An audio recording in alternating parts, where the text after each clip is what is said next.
The burden is much larger than what the numbers tell us. As doenças cardiovasculares são as principais causas de óbito no mundo. There are approximately 18 million people dying every year of cardiovascular disease. It is the biggest killer in the world, and it is not focused enough and prioritized enough. And the most incredible thing is 80% of those deaths are preventable. And of course we've got a global target to reduce premature death from NCDs by 2030 as part of the Sustainable Development Goals.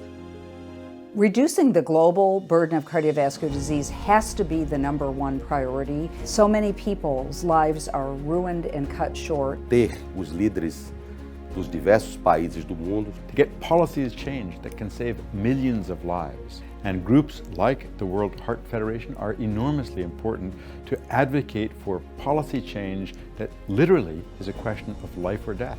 So many people suffer from cardiovascular disease, and not just the patients, also their families. And economies really suffer because of the burden of cardiovascular disease.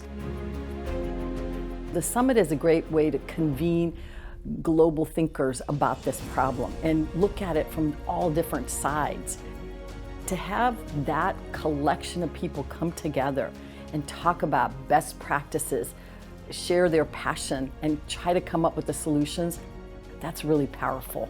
It's actually brought a whole lot of new nuances, a whole lot of new players, a lot of extra and unusual discussions, innovations. A very enriching experience, and also having the ability to meet colleagues and cardiologists from all over the world, having discussions that are often intense. Talking about Kenya and other low and middle income countries, cardiovascular diseases are on the rise. In the next few years, it's going to be a big burden for our countries.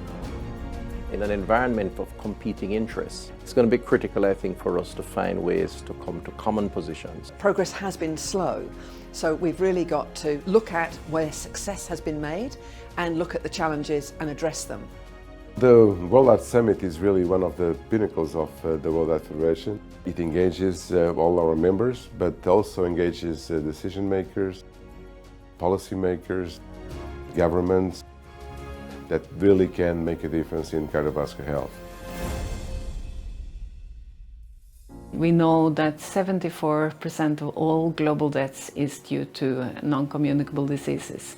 And among those, cardiovascular diseases is 32%.